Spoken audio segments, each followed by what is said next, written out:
Welcome back to part 2 of Flowers Don't Grow. So later in the night on their last day, they ended up hearing a loud crash. There's very windy roads nearby, so they figured that it was a wreck. And just to make sure kids weren't involved and that everyone was safe, they got out of their tent and ran over to the crash site, which was maybe half a mile away, to go check on the people. The sheriff ends up showing up and it's like a DUI situation, but everyone ultimately was okay. So before heading back to their campsite, Taylor says she has to go use the restroom. So her and Chris walk over to the bathroom so she can do her thing, and in the distance they see a light flickering. And as it gets closer, they notice that someone is running with a flashlight. So they're both cracking jokes to each other like, oh my gosh, this guy really has to go to the bathroom. But once he approaches the restroom, he ends up stopping right at them instead of actually going into the bathroom. And states, and I quote, "Wow, you guys are fast."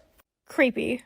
Taylor notices that he has a weird smile on his face and feels really nauseous but just associates it with the pregnancy. So just to be nice, they continue to have a conversation with him, but ultimately this is where things go wrong. Part 4 to the son of Sam. Well, a woman ends up calling the police reporting suspicious activity. She was going for a walk when she saw a man hopping into his car. Instead of continuing into his car, he hops out and starts to approach her. She sees him start to take an object out of a bag and she runs the opposite way and then hears gunshots. Learning about all the nearby crimes, she makes the report. She also noticed that he had a parking ticket on his car. So the police find the parking tickets from that day from that area, figures out the license, and realizes the vehicle belongs to a guy named 𝙤𝙤𝙧𝙚. So the police call dispatchers inquiring about the ticket, and a dispatcher named 𝙤𝙤𝙧𝙚 answers the phone, saying that she was his neighbor, and says, "Let me tell you a little bit about Mr. 𝙤𝙤𝙧𝙚. He's a very strange man who shot my dog that belonged to my father, Sam." So the police were like, Sam. Well, they get to his house and break into his car without a search warrant. And they find a lot of evidence, including a rifle, a map of the crime scenes, and a letter. So they wait for him to leave his apartment, and when he does, they ask him if he's 𝙤𝙤𝙧𝙚.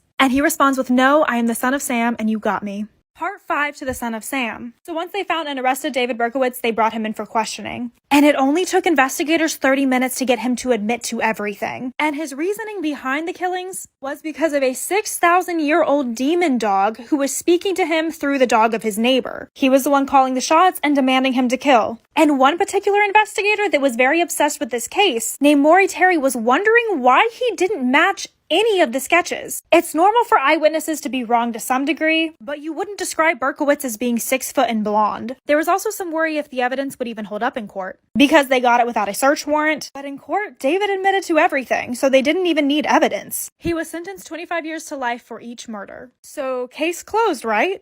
Well, if we look back to the letter, there's the name John Wheaties. 𝙤𝙤𝙧𝙚 and John Carr are Sam Carr's children, 𝙤𝙤𝙧𝙚's neighbors. And from looking at the eyewitness sketches, the sketches look more like John Carr, Sam's actual son. Question. Would you die for me? Yes. That's too easy. Would you live for me? Hello. Are you watching me on YouTube? Good. I'd like to play a game with you. Up until now, you've just sat there as a voyeur watching other people in their videos.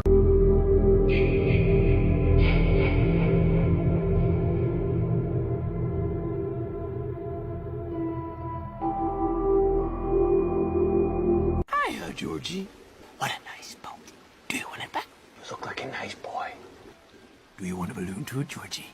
Oh, well, I'm Pennywise the dancing clown. Pennywise? You can call me Joker.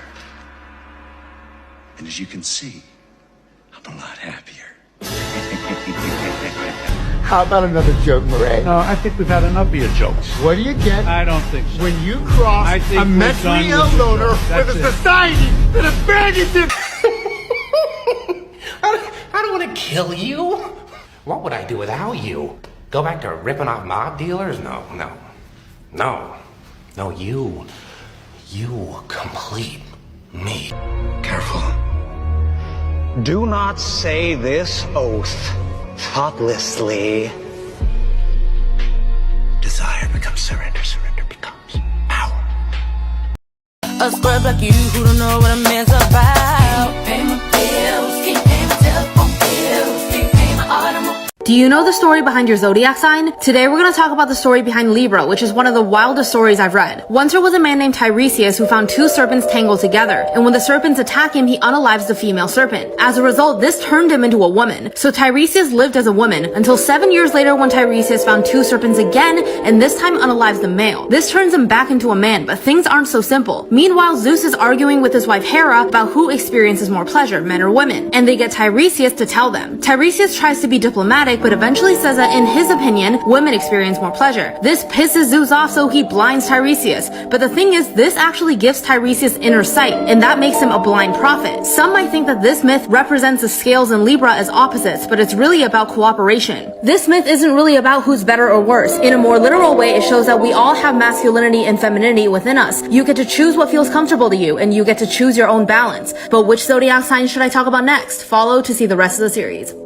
If you want to tan this summer, don't do what she did. Once there was a young woman who hated how pale she was, so she came up with an idea to get the perfect tan. But she could have never known the horrifying consequences her idea would lead to. She tried to go to all the tanning salons near her, but they would only allow her to tan for 30 minutes at a time. So she booked one session and afterwards thought that she still looked really pale. That's when she came up with the idea. She would book 30-minute appointments in every tanning salon in her city, back to back. She spent the next 4 days going from one tanning salon to another, and she finally began to see a difference. But this wasn't enough for her. So she went to a store and bought a special brand of tanning lotion. This lotion was made to increase your skin's sensitivity to light. She thought this would help her get the perfect tan, so she put it all over herself and let it soak. Then she made another set of tanning appointments. Later that day, the staff at the local tanning salon noticed the smell of something burning. They went to investigate and was horrified to find one of the tanning beds had caught fire. That's where the woman was found. She had literally cooked herself alive inside the tanning bed.